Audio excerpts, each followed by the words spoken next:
자, 오늘은요, 이제 뭐 할 거냐면, 도구와 일의 원리에 대해서 할 겁니다. 그래서, 저번 시간에 우리가 이제 일의 양 배우는 거 했었죠?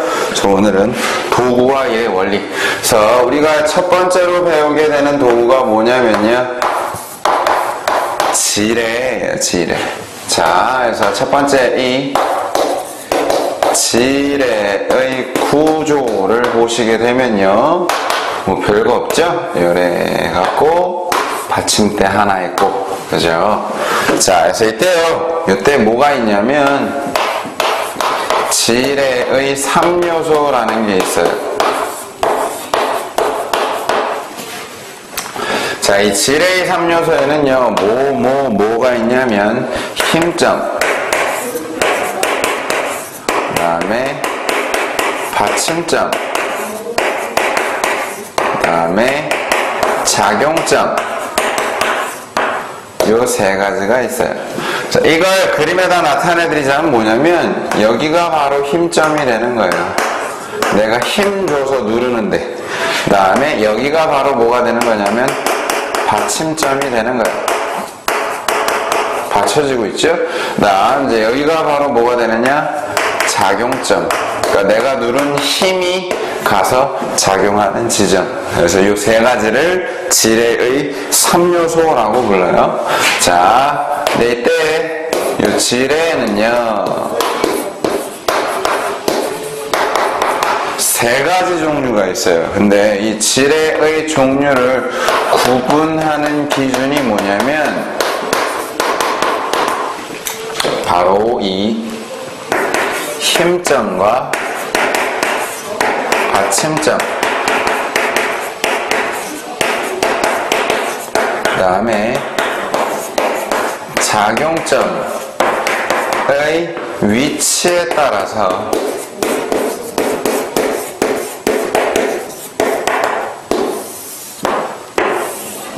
크게 세 가지로 구분을 합니다. 그래서 우선 첫 번째가 바로 뭐냐면 일종지뢰.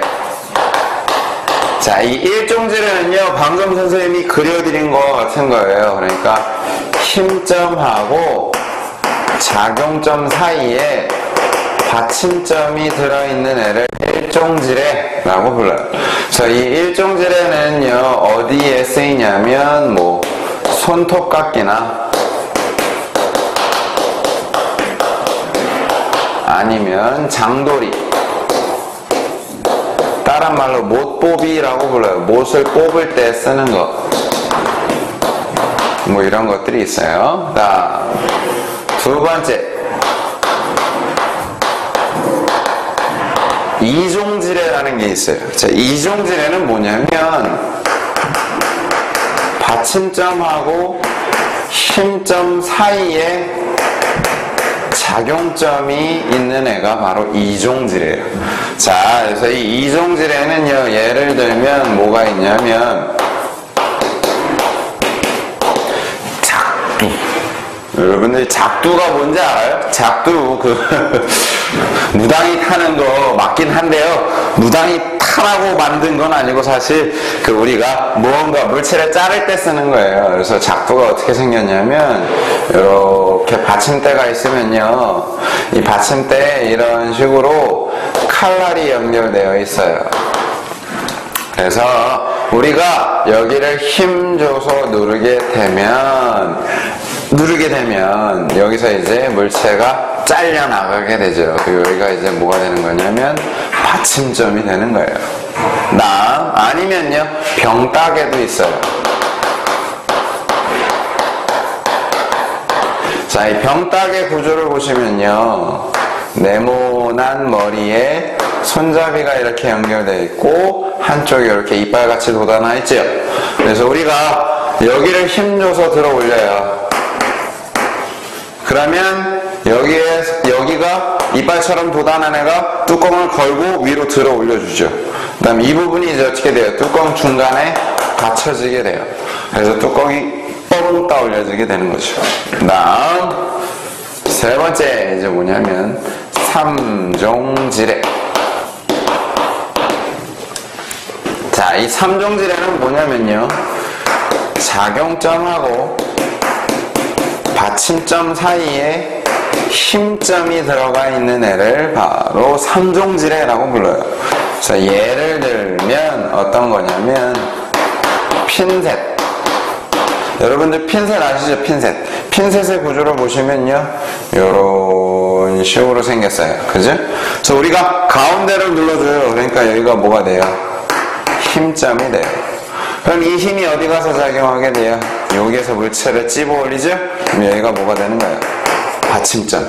자, 이때 이 3종질에는 어떤 특징이 있느냐면요, 힘이 더 많이 들어요. 그러니까 물체를 찝어 올릴 때 힘이 더 많이 들어가게 돼요. 근데도 굳이 이걸 왜 쓰냐면, 힘이 더 많이 들어가는데 굳이 왜 쓰냐면, 큰 힘이 필요 없는 정교한 작업할 때 쓰는 거예요.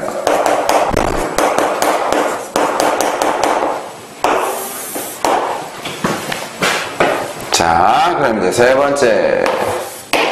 요게 중요한 겁니다. 뭐냐면, 지뢰의 원리. 자, 그래서 이 지뢰의 원리를 설명하기 위해서 다시 한번 지뢰의 구조를 그려드릴게요. 자, 이렇게 생겼죠? 그러면요, 내가 여기를 힘을 줘서 눌러요. 그래서 얘가 이렇게 올라오게 되죠. 그래서 여기 올라가 있는 물체의 무게를 W, 그 다음 내가 여기서 누르는 힘을 F, 그 다음 이 누르는 거리를 S, 얘가 올라간 높이를 H, 그 다음 여기서부터 여기 사이 거리를 A, 여기서부터 여기 사이 거리를 B, 이렇게 해놓으면요, 자, 우선은 여러분들이 여기서 나오는 기호를 잘 기억해 두셔야 돼요. 기호를. 자, 그래서 일반적으로 요 기호들은요 다 공통으로 쓰여요. 뭐냐면 F는 힘이에요.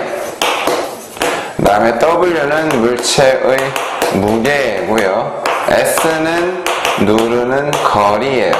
그리고 H는 올라간 높이. 그 다음에 이때 A는 뭘 A라고 부르냐면요, 작용점부터 받침점 사이 거리. 그 다음 B는 힘점부터 받침점 사이 거리. 근데 이 A, B는 말로 외우시는 게 더 나아요. A, B 이렇게 기호로 외우시는 것보다는. 자, 그래서 이 지뢰의 원리가 뭐냐면요, 우선 첫 번째, 힘의 크기는요, 즉 내가 지뢰를 눌러주는데 드는 힘 F의 크기는 물체의 무게 W보다 더 적은 힘으로 눌러줄 수가 있어요. 자, 대신에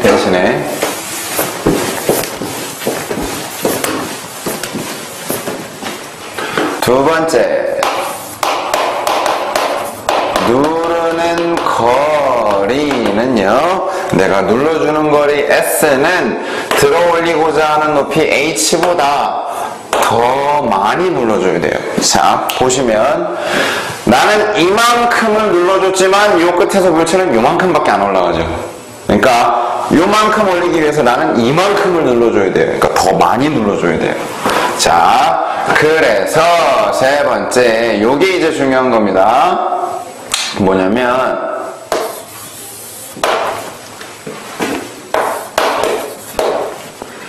한 일의 양.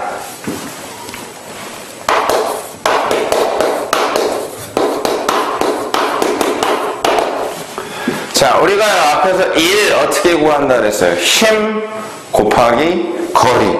그죠?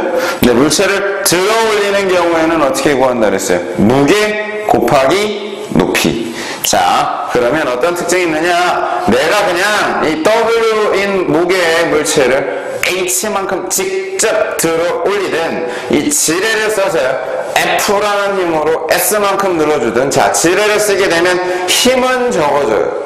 대신에 뭐가 늘어나요? 거리가 늘어나죠. 즉 어떤 관계가 있느냐? 이거 잘 기억해 두셔야 돼요. 한일의 양은 직접 W인을 H만큼 들어 올린 1이나 지뢰를 써서 한 1이나 똑같더라 라는 거예요. 왜? 힘이 줄어드는 대신에 누르는 거리가 늘어나니까. 자, 이걸 관계로 나타내면요. 자, 이거 중요합니다. 무게가 W인 애를 직접 H만큼 들어 올리든, 그 다음 지뢰를 써서 F라는 힘으로 S만큼 눌러주든 어차피 똑같다 라는 거예요. 그럼 이때 여러분들이 이제 요걸 한번 떠올려 보세요. 눌러서 이만큼 올라왔어요. 그러면 여기 있는 이 삼각형하고 여기 있는 이 삼각형하고 수학 시간에 배웠죠? 뭐예요? 막곡지각으로 닮은 꼴이죠. 닮은 꼴에서는 어떤 특징이 있어요? 이변의 비율이나 이변 대 이변의 비율이나 아니면 요변 대 요변의 비율이나 어때요? 비율상 똑같죠? 그래서 이 식을 이렇게도 바꿀 수가 있습니다. 자, 여러분들이 갖고 계신 책이나 문제집에는 기호로 나올 텐데요. 기호 대신에 말로 외워두시는 게 더 낫습니다. 실수가 적어요. 그래서 어떻게 되느냐? 물체의 무게 W 곱하기 작용점부터 받침점 사이 거리 한 거나 내가 누르는 데 드는 힘 F 곱하기 힘점부터 받침점 사이 거리 한 거나 어떻더라? 똑같더라. 이렇게 바꿀 수 있어요. 자, 그러면 선생님이 이렇게 빈 공간을 해놨죠? 뭐냐면 이제 여기서 사실은 이게 기본식이에요. 이것만 알아도 원래는 다 풀립니다. 진짜예요. 선생님 거짓말 하는 거 아닙니다. 이것만 알아도 다 풀려요. 근데 이것만 가르쳐드리면 이제 여러분들이 나중에 문제에 나오면 힘 구하라고 하면 선생님 힘 구하는 식으로 안 가르쳐줬잖아요. 이렇게 된단 말이에요. 어차피 이 식 갖고 변형하는 건데. 자, 그러니까 힘 구하라 라는 문제가 나오면 힘은 뭐라 그랬어요? F라 그랬죠? 그럼 F는 그러면 이 첫 번째 식을 F는 꼴로 바꾸시면 돼요. 그럼 곱하기 S 이항하면 뭐가 돼요? 나누기 S가 되죠. 그래서 힘 F는 어떻게 구할 수 있느냐? 물체의 무게 W 곱하기 누르는 거리 S분의 올라간 높이 H로 구할 수가 있어요.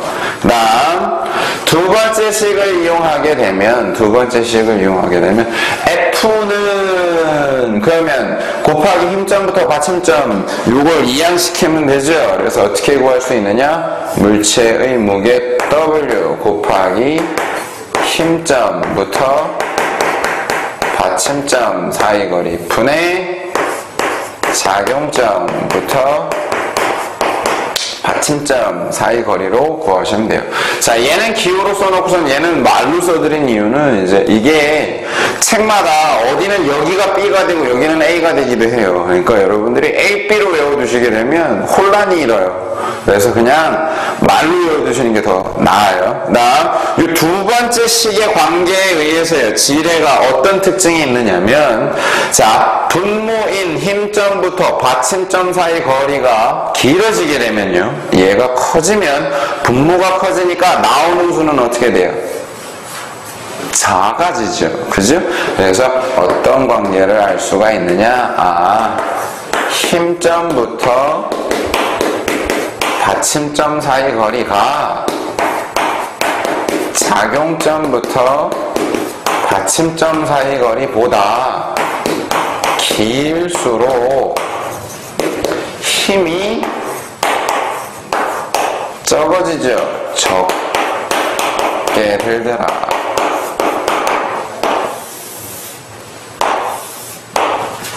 그 라는 걸 알 수가 있어요. 그 다음 누르는 거리 S는 그러면 어떻게 구하시면 돼요? 누르는 거리 S는 그럼 이걸 S는 꼴로 바꿔주시면 돼요. 그럼 곱하기 F 이항시키면 되죠. 그래서 어떻게 되느냐?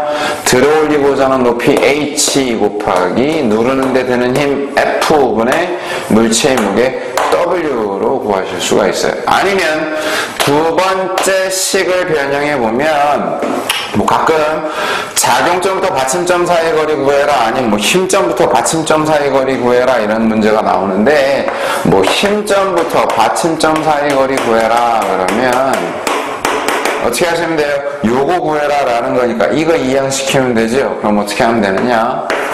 작용점부터 받침점 사이 거리 곱하기 누르는 데 드는 힘 분의 물체의 무게 W로 구하시면 돼요. 그러니까 이 두 번째 건 어떤 식으로 문제가 나오냐면, 무게가 얼마짜리인 애가 있다? 이걸 얼마의 힘으로 들어 올리고자 할 때, 뭐 힘점부터 받침점 사이 거리를 얼마로 정해야 되느냐, 뭐 이런 식의 문제로 나와요. 자, 다시 한번 말씀해 드리지만 이 마지막 식만 외우셔도 됩니다. 이 마지막 식을 바꾼 거밖에 안 돼요, 얘네들은. 근데 이제 요거 보여드리려고 여기 한번 써드린 거예요. 그러니까 일반적으로 이제 대체로 학생들이 어떻게 하냐, 와 공식 짱이다 이씨 이러는데요.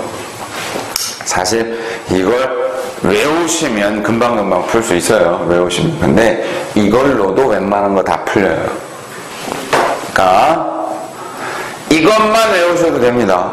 만 어떻게 써먹는지 잘 기억해 두셔야 돼요. 그게 안 되실 것 같으면 식을 다 외우시는 수밖에 없고. 자, 그다음 이제 두 번째 도구가 뭐냐면요, 축바퀴예요.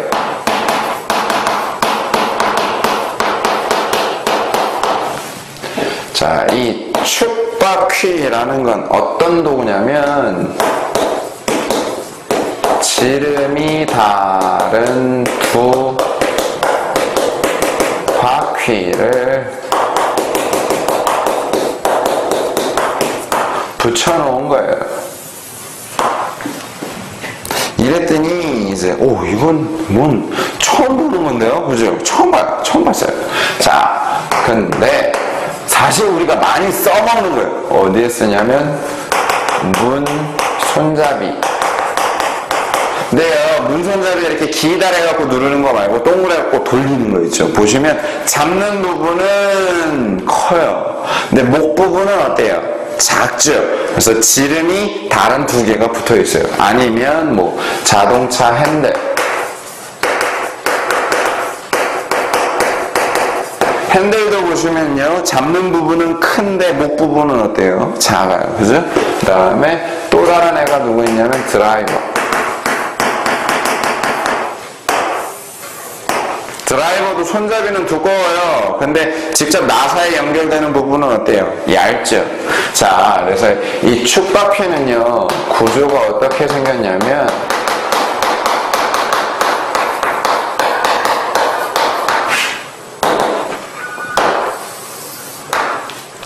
사실 별건 없어요. 축바퀴는 요래 갖고 큰 바퀴에 쬐끄만한 바퀴가 이렇게 붙어 있는 거예요. 그래서 조그만한 바퀴에 물체가 이렇게 매달려 있고요.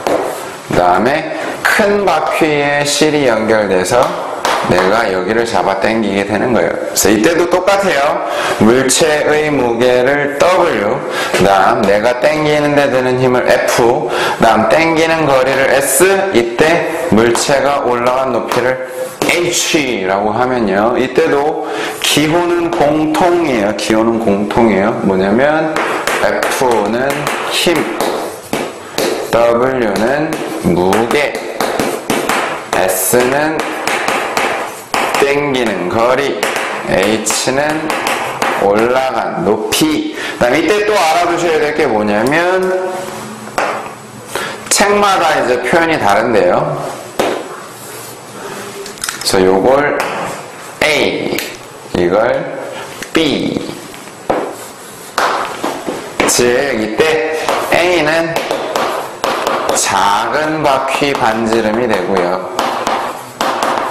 그 다음에 B는 큰 바퀴 반지름이 돼요. 얘도 기호보다는 얘네들은 말로 외워두시는 게 좋아요.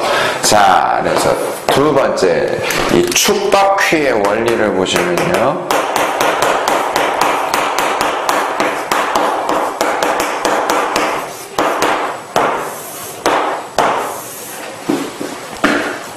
자, 똑같이 내가 이만큼을 당겼다라고 쳐봅시다. 겉에 큰 바퀴를 이만큼 당겼어요. 근데 안에 붙어있는 조그마한 바퀴는 얼마밖에 안 돌아가요? 요만큼밖에 안 돌아가요. 그죠? 자, 즉 당기는 거리가 늘어나는 대신에 뭐가 줄어드냐면 힘의 크기가 줄어들어요. 그래서 이 축바퀴의 원리도 지뢰의 원리랑 비슷해요. 그래서 우선 당기는 데 드는 힘의 크기는, 자, 내가 당길 때 드는 힘 F는요, 물체의 무게 W보다 더 작은 힘만 줘도 들어 올릴 수가 있어요.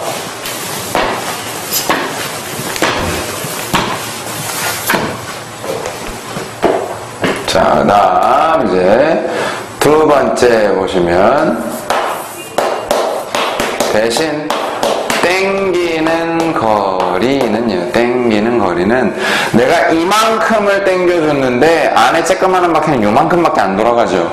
즉 내가 당기는 거리 S는 들어올리고자 하는 높이 H보다 더 많이 당겨줘야 돼요. 그래서 세 번째, 일의 양을 비교해 보면요, 똑같아요. 이제 어떻게 되느냐, 직접 한 일이나, 그러니까 직접 무게가 W인 애를 H만큼 들어 올리나, 이 축바퀴를 이용한 일이나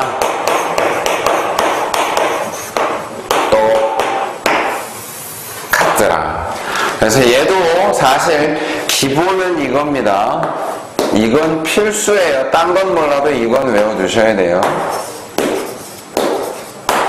그래서 관계를 식으로 나타내면요, 무게가 W인 애를 직접 H만큼 들어 올려주든 축바퀴를 이용해서 F라는 힘으로 S만큼 당겨주든 한 일의 양은 어떻더라? 똑같더라. 자, 근데요, 이 돌아가는 거리가, 즉 내가 당기는 거리와 올라가는 높이가 차이가 나는 이유가 왜 차이가 나요? 두 바퀴 반지름 차이 때문에 그렇죠. 반지름의 비 때문에 그래요. 그래서 이걸 이렇게도 표현할 수 있습니다. 자, 물체의 무게 W 곱하기 작은 바퀴 반지름한 거나, 다음 내가 당기는 데 드는 힘 F 곱하기 큰 바퀴 반지름한 거나 어떻더라? 똑같더라. 그래서 이 두 가지가 이제 기본식이에요. 그래서 A, B로 외우진 마세요. 왜냐면 기호는요, 문제에서 충분히 어떻게 바꿀 수 있어요. 근데 F, W, S, H 얘네들은요, 어떤 문제든 다 공통으로 들어가는 거니까. 자, 그래서 힘의 크기는 그러면 어떻게 구해주면 되느냐? F, 힘, F를 구하고 싶어요. F는 그러면 곱하기 S 이항해주면 되죠? 그러니까 물체의 무게 W 곱하기 당기는 거리 S분의 그때 물체가 올라간 높이 H로 구해줄 수 있고요. 아니면 자, 이 당기는 거리와 올라가는 높이가 반지름 따라 달라지는 거니까 반지름의 비로 이렇게도 할 수 있어요. 물체의 무게 W 곱하기 두 번째씩 큰 거 반지름 이항시켜주면 되죠. 어떻게? 큰 거 반지름 분의 작은 거 반지름 하시면 돼요. 자, 그럼 이때도 이런 관계가 성립합니다. 큰 거 반지름이 크면 클수록 분모가 커지면 나오는 숫자는 어떻게 돼요? 작아지죠? 그래서 어떤 관계가 있느냐?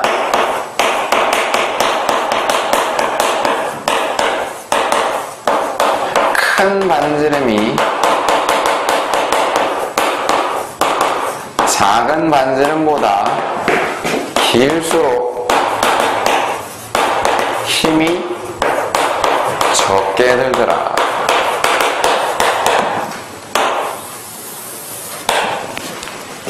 자, 다음. 그럼 땡기는 거리 S 구해라.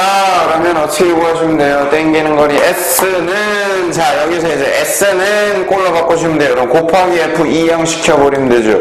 그러니까 들어올리고자 하는 높이 H에 내가 땡기는 데 드는 힘 F분의 물체 무게 W 하시면 돼요. 아니면 이제 문제에서 이런 식으로 나와요. 무게가 얼마짜리를 얼마의 힘으로 들어올리고 싶다. 이때 뭐 큰 거 반지름은 얼마로 해야 되냐, 작은 거 반지름은 얼마로 해야 되느냐. 그래서 이때 큰 거 반지름을 얼마로 해야 되느냐, 뭐 이런 식의 문제가 나오면요, 어떻게 하시면 되느냐, 큰 거 반지름 구해야 되니까 곱하기 F 2형 시켜버리면 되죠. 그럼 어떻게 하면 돼요?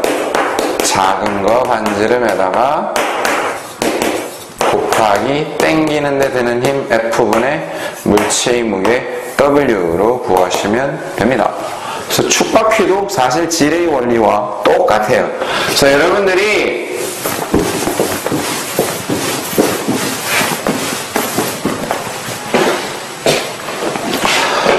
여기가 왜 힘드냐면요, 기호들, 우선은 기호들 때문에 힘들어. 아, 뭐 이거 수학도 아니고 영어도 아니고, 그죠?